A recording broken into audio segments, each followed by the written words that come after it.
अध्याय 4। अध्याय 4, इस अध्याय का नाम है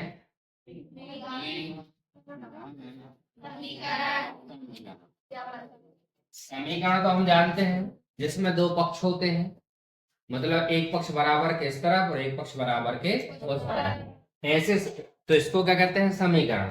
हम बात करेंगे यहाँ द्विघात। द्वि मतलब क्या होता है, दो। घात मतलब क्या होता है, चर राशि के ऊपर जो घात लगी होती है ना। तो ऐसा समीकरण जिसमें चर राशि की अधिकतम घात कितनी होती है, वो क्या कहलाता है, द्विघात। ऐसा समीकरण जिसमें चर राशि की अधिकतम घात 2 होती है। चर राशि तो हम जानते हैं, तो इसका जो व्यापक समीकरण होता है, मतलब ये दिखता कैसे है, द्विघात समीकरण क्या कैसे दिखता है ना, वो अपन जाने। ए एक्स का वर्ग प्लस बी एक्स प्लस सी बराबर 0। इस प्रकार के समीकरण को हम क्या कहते हैं, द्विघात। जहां पर ए बी व सी क्या है, वास्तविक संख्या है, वास्तविक संख्याएं हैं, और जो आपका x दिख रहा है वो क्या है, x बराबर है चर राशि। ऐसा समीकरण जिसमें चर राशि की अधिकतम घात कितनी होती है, 2 होती है, वही क्या कहलाता है, द्विघात समीकरण कहलाता है। ठीक है।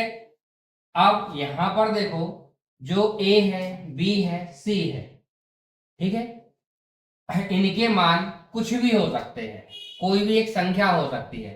ऐसा भी कभी हो सकता है कि ax का वर्ग और जो आपका x वाला पद है वो है ही नहीं, सीधे क्या आ जाएगा, c। हमको सिर्फ ये देखना है कि इसमें कितनी जगह चर राशि है, इससे तात्पर्य नहीं है। चर राशि की अधिकतम घात कितनी होना चाहिए, 2 होना चाहिए। ऐसा समीकरण क्या कहलाएगा, द्विघात समीकरण। सिर्फ हम देख के बता देंगे कि यदि इसमें चर राशि की सबसे बड़ी घात, अधिकतम का मतलब होता है सबसे बड़ी। देखो यहाँ 2 घात है, एक तो ये 2 है और यहाँ पर 1 है, तो हम एक वाले को क्यों नहीं लेंगे, क्योंकि हमने पढ़ा है कि अधिकतम, अधिकतम का मतलब सबसे बड़ी वाली, सबसे बड़ी वाली इन दोनों में क्या है, 2 है। यदि सबसे बड़ी घात 2 है तो वह द्विघात समीकरण है, अन्यथा नहीं। 2 से कम भी नहीं चलेगा और 2 से अधिक भी नहीं चलेगा। यदि 2 से अधिक भी है तो वह चर राशि की अधिकतम घात 2 से अधिक होती है, तो वह द्विघात समीकरण नहीं बनेगा। पहचान में हो गई आपको। अब देखिए, इसकी पहली प्रश्नावली में आपको कहा गया है कि आप समीकरणों को हल कीजिए और हल करने के बाद ये पता कीजिए कि इस समीकरण का जो हल है वह एक द्विघात समीकरण के रूप में प्राप्त होता है या नहीं। इसका पहला सवाल दिया है x प्लस 1, इसकी घात कितनी है, 2 बराबर 2, और क्या जाएगा, x माइनस 3। इस समीकरण को हल करना है और हल करने के बाद इसका जो आंसर आता है उसको चेक करके बताना है कि वह द्विघात समीकरण है या नहीं। तो इसमें सबसे पहले हम देखो, इस संख्या को मान लें a और इसको मान लें b। तो हमने पिछली कक्षा में सूत्र पढ़ा है a प्लस बी का होल स्क्वायर, क्या होता है, a का वर्ग प्लस b का वर्ग प्लस 2ab होता है। तो a के स्थान पर क्या है, x, और b के स्थान पर क्या है, a। जहां जहां पर a है वहां x लिखना है, जहां जहां b है वहां 1 लिखना है। ठीक है। तो यहां देखो, a का वर्ग, इसका वर्ग हो जाएगा f प्लस b का वर्ग, b का वर्ग मतलब किसका वर्ग हो जाएगा, 1 का वर्ग प्लस 2।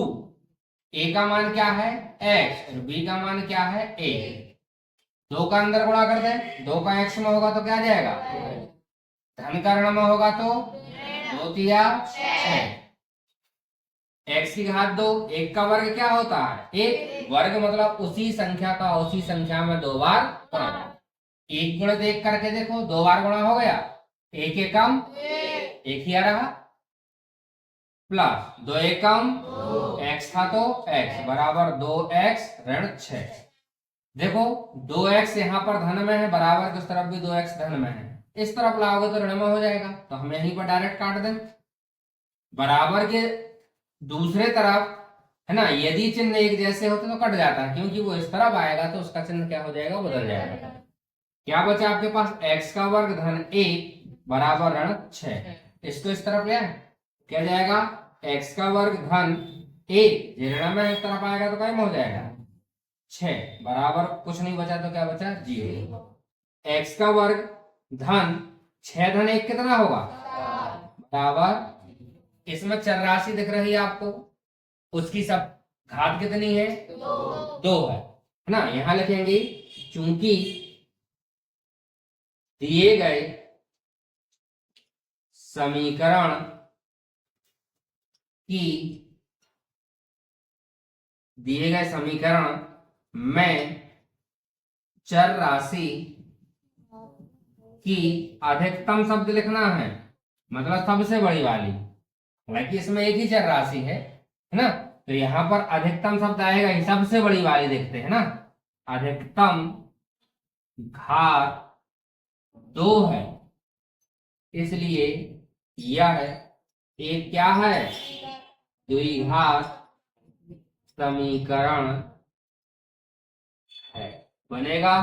कोई दिक्कत, सिर्फ यहाँ चेक करके हल करने के बाद चेक करके बताना कि लास्ट में जो समीकरण प्राप्त होता है उसमें सबसे बड़ी घात चर राशि की कितनी होती है 2 होती है या नहीं। यदि 2 है तो वह द्विघात समीकरण है, और यदि 2 नहीं है तो द्विघात समीकरण नहीं है, बन जाएगा।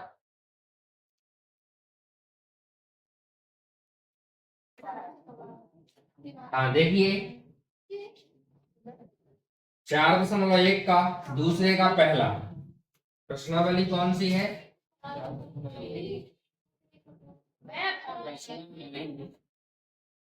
4.1, दूसरे का कौन सा सवाल पहला।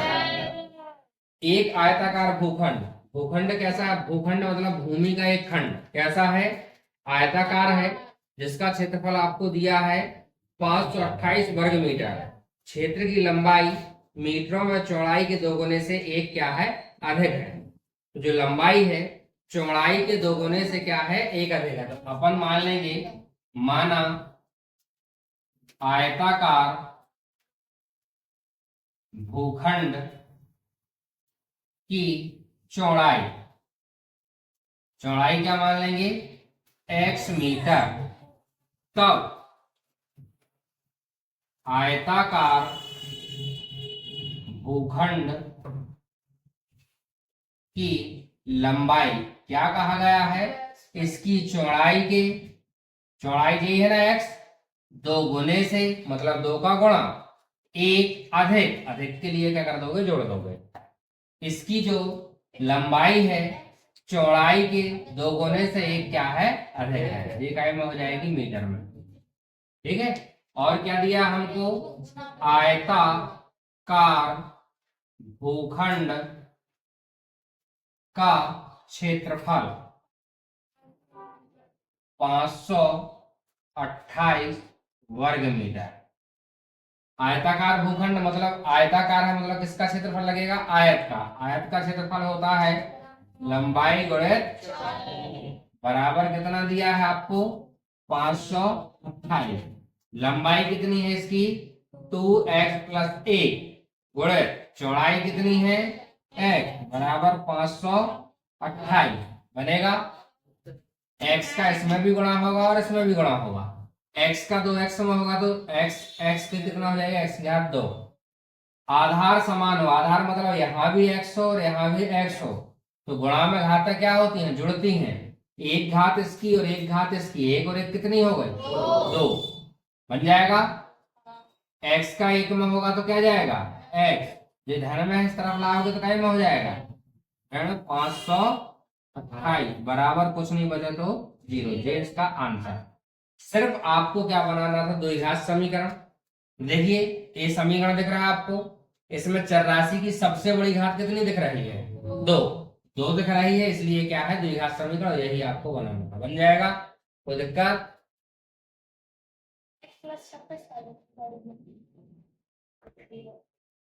यहां पर देखें 4.1 का दूसरे का चौथा, एक रेलगाड़ी 480 किलोमीटर की दूरी समान चाल से तय करती है।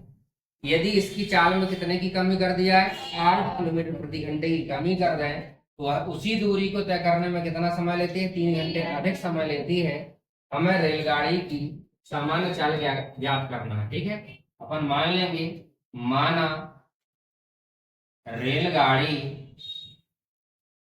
की सामान्य चाल क्या मान लें, बराबर x किलोमीटर प्रति घंटा।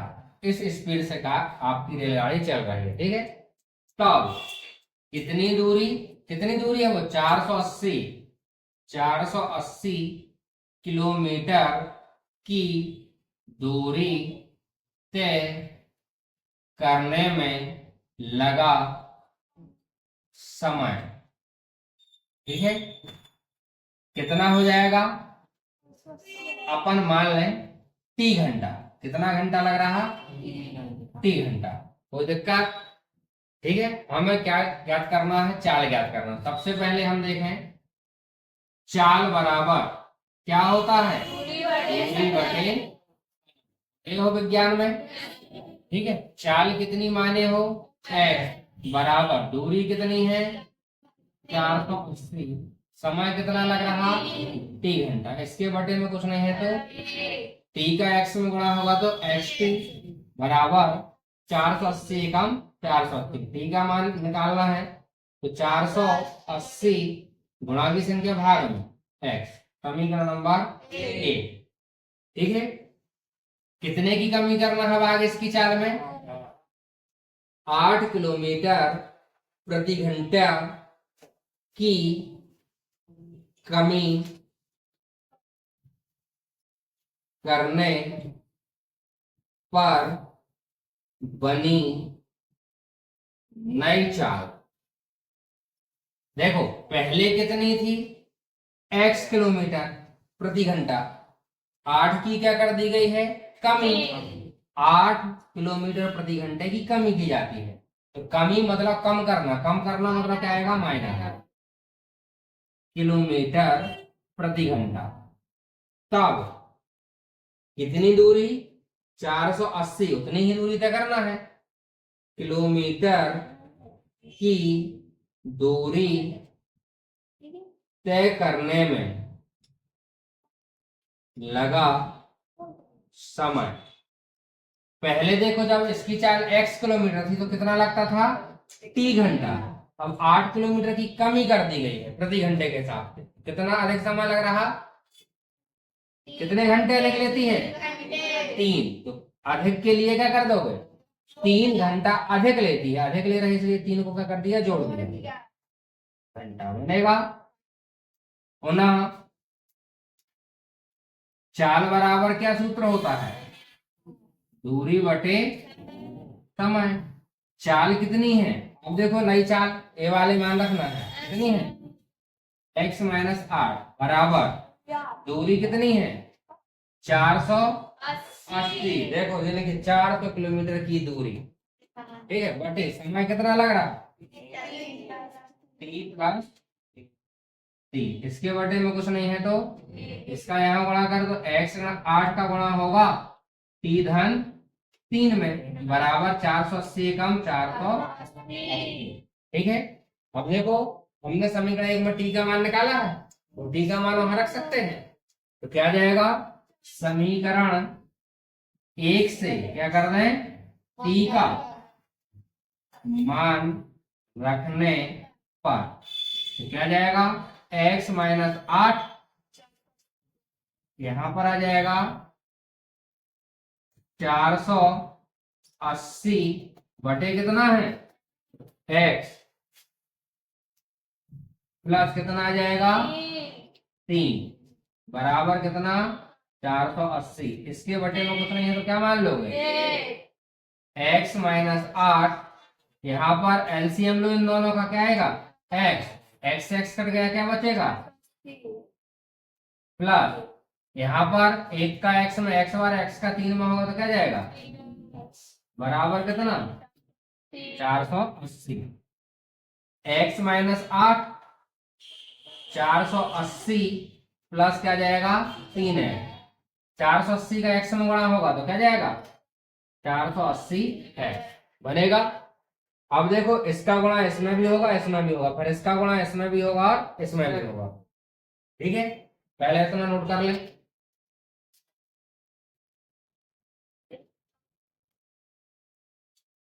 इसके आगे अपन को हल करना है। x का गुणा इसमें भी होगा, इसमें भी होगा, फिर ऋण 8 का गुणा इसमें भी होगा और इसमें भी होगा। पहले x का 480 में होगा तो क्या आ जाएगा 480x। फिर धन का धन में होगा तो धन, x का 3x में होगा तो क्या जाएगा 3x की घात 2। ठीक है, इसके बाद देखिए क्या होगा, ऋण 8 का, ऋण का पहले धन में होगा तो ऋण 8 शून्यम 8 की कितना 6, 8 चौके 32, 6 कितना 38 बनेगा। फिर ऋण का धन में होगा तो ऋण 8 दिया 24, x है तो x बराबर 480x। देखो 480x 480x कट जाएगा क्योंकि इस तरफ लाओगे तो क्या हो जाएगा ऋण में। क्या बचा आपके पास 3x का वर्ग, x वाला लिख लो, ऋण 24x ऋण कितना आ जाएगा 38 40 बराबर क्या बचा 0। यहां से 3 कॉमन आ सकता है, 3 कॉमन आ जाएगा। क्या लिखोगे 3 कॉमन करोगे तो क्या जाएगा x का वर्ग ऋण 3 अट्ठे 24। ठीक है, x है तो x ऋण, यहाँ पर 3 एकम 3, यहाँ पर 3 दूनी 6, कितना बचा 2, 8 था 24, 3 अट्ठे 0 का 0 बराबर कितना 0। x की घात 2 ऋण 8x ऋण 1280 बराबर 0। गुणा की संख्या कहाँ जाएगी भाग में। x की घात 2 ऋण 8x ऋण 1280 399। देखो ये जो समीकरण दिख रहा है कौन सा समीकरण है, चरराशि की सबसे बड़ी घात क्या दिख रहा है 2। ठीक है, यही क्या होगा आपके मिलेगा।